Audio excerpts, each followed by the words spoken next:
আসসালামু আলাইকুম এভরিওয়ান, সবাই কেমন আছেন? আশা করছি আল্লাহর রহমতে সবাই ভালো আছেন। শীতের শুরুতেই বিশেষ করে জানুয়ারি আর ফেব্রুয়ারি মাসে প্রায় প্রতিটা স্কুল কলেজেই কিন্তু বার্ষিক ক্রীড়া অনুষ্ঠান অনুষ্ঠিত হয়। আজকে হচ্ছে ধানমন্ডি স্কলার্স স্কুল অ্যান্ড কলেজের বার্ষিক ক্রীড়া অনুষ্ঠান। আমার মেয়ে ক্লাস 1-এ পড়ে, তো ওদের স্কুলে কিছুদিন আগে ও 3টা রেসে অংশগ্রহণ করেছিল। তো 3টার মধ্যে একটাতে সে সিলেক্ট হয়।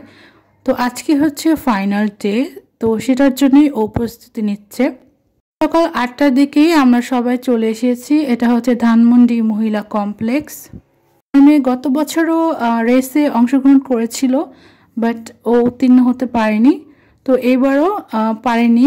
খেলায় হার জিত তো হয়ই, হারুক বা জিতুক আমি ওকে অবশ্যই সবসময় খেলার মধ্যে পার্টিসিপেট করতে দিই। এতে কি হয়, বাচ্চাদের কিন্তু কনফিডেন্স লেভেল বিল্ড করে। আমি জানি ও পারবে না, তারপরে আমি ওকে দিই। তো যাই হোক, যেহেতু ও খেলায় সে মেডেল পাবে না এটা আমি জানতাম, তাই ওকে আমি যেমন খুশি তেমন সাজতে পার্টিসিপেট করতে দিই, যাতে অ্যাটলিস্ট একটা মেডেলও পায়। গত বছর আমার মেয়েকে বেগম রোকেয়া থিমে আমি সাজিয়েছিলাম।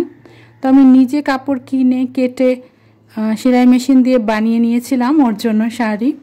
তো এবার যেহেতু ছোট বাবু আছে, তাই অত কিছু করা আমার পক্ষে সম্ভব হয়নি। তাই ঘরে বসে কি করেছি, অনলাইন থেকে এই ডক্টরের ড্রেসটা বা অ্যাপ্রনটা আমি কিনেছি, আর বাকি জিনিসগুলো ওর বাবা কিনে দিয়েছে, যেমন এই স্টেথোস্কোপ আর বক্সটা বাসায় ছিল। আমি ভেবেছিলাম ওইভাবে হয়তো এবার যেমন খুশি তেমন সাজে কেউ পার্টিসিপেট করবে না, বাট দেখলাম যে গার্ডিয়ানরা মাশাআল্লাহ দিলে অনেক বেশি এক্সাইটেড। তাদের ছেলে মেয়েদেরকে দেখেন কত সুন্দর করে সাজিয়েছে, অনেক অনেক এফোর্ট দিয়েছে তারা। ছেলে মেয়ে জিতুক বা হারুক সেটা বিষয় না, ওরা আসলে আনন্দ করবে, পার্টিসিপেট করবে, এটাই কিন্তু বাবা মাদের একমাত্রই চাওয়া। অনেক বাবা মা আছেন অনেক জায়গায় অনেক টাকা পয়সা খরচ করেন, কিন্তু ছেলে মেয়েদের পড়াশোনার জন্য বা তাদের মেধা বিকাশের জন্য কিন্তু তারা টাকা খরচ করতে অনেক বেশি কিপটামো করেন।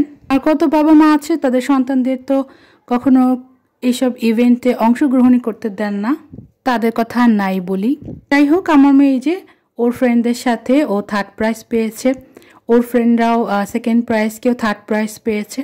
তো খুবই খুশি সে মেডেল পেয়ে, তো বাসায় এনে সাজিয়ে রেখেছে।